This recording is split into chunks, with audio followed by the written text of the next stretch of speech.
What's going on? My name is Sharpie, and I just wanted to touch in on the subject of Call of Duty Vanguard versus Battlefield 2042 versus Halo Infinite.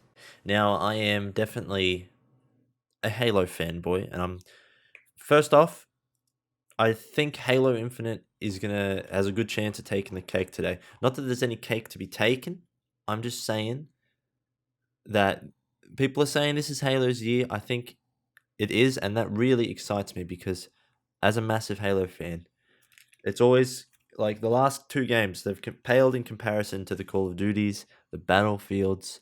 Call of Duty has done really well with Warzone. You know, they're doing their own things, but the new Vanguard. I mean, I played the beta. I didn't give it a fair shake, but I was just not really impressed or excited by anything that I saw there. And the Battlefield 2042 beta, which just wrapped up like maybe a couple days ago. I had lots of fun playing it. But there were big issues with the game. A lot of bugs. Seems unfinished. It was an old beta build, but it has been delayed as well. But it just seemed like it needed more time in the cooker. That being said, there was also a lot of problems with, in my opinion, with the factions and the specialists, and being able to like read who your team is, like a lot of confusion around that. The gameplay felt good.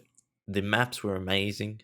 Uh very dynamic, very cinematic. It was like you were playing in a war zone inside a movie. It was amazing, to be honest. And that really excites me, and I'm definitely gonna see if I'm gonna pick up Battlefield 2042 down the line, but I do have my eyes set on Halo Infinite. The last flight was the big team battle flight, and I mean it knocked my socks off. It was a lot of fun. I tell you what, for me as an Australian, I had to get up at 3 a.m. to 7 a.m. And then if I wasn't working, which one weekend I was working, which sucked, but the other test was at 10 a.m. to 2 p.m. Kind of not a really good time for me, but that's okay. I did get my hours in.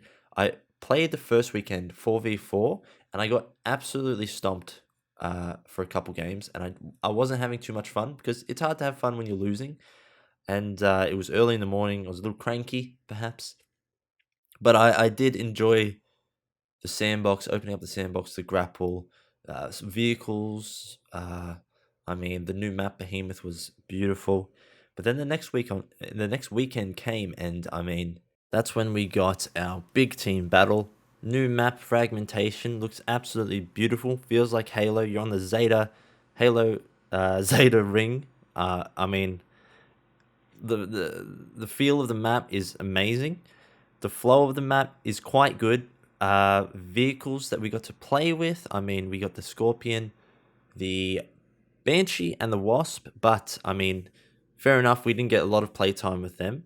Hopefully, things are a little different around that system when it comes to launch. But I mean, other than that, I got to squad up with my friends, and I had a ton of fun playing on the map, playing big team battle, heavy weapons, lots of chaos around the map. Loot caves were added. It was a hell of a good time to play Halo. That being said, does Halo really need to compete with Battlefield 2042 and Call of Duty Vanguard this year? No, I don't think it does, because Halo is its own game. 343 needs to keep on designing the game around Halo. They're doing that, though. They are doing that. They're bringing the art style back to what Halo fans want, which is a good thing. They've got gunplay, and the like down to a T. I think it's honestly almost perfect. There are a few weapons here and there that just need tweaks, and then we can have it perfect.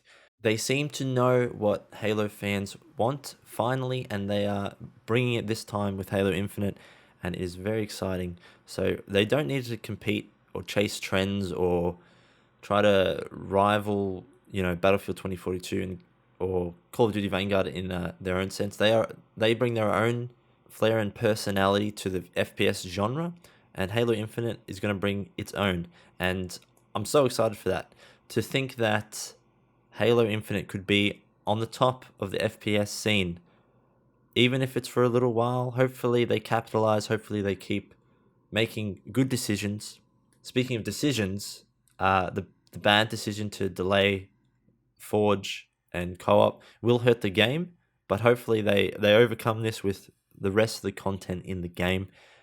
And to be honest, with the amount of stuff that they haven't released yet, that we don't know about, I'm feeling very hopeful that the game is going to have a lot of content at launch, and it's going to have a long longevity for the game, and it's going to beat out Call of Duty Vanguard. I mean, I hated it earlier on Call of Duty Vanguard a little bit.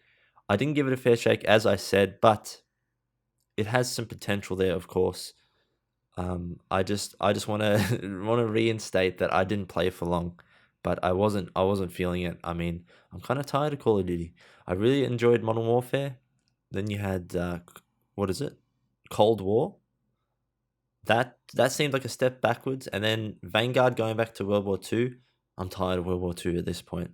Battlefield going back to the modern era. Very good, very good. I'm super excited for that. That'll get me to play Battlefield for sure.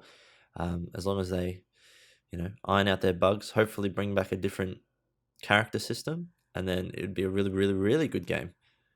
That being said, I think Halo Infinite will be quote unquote winning this year. So, however you want to take that how you will.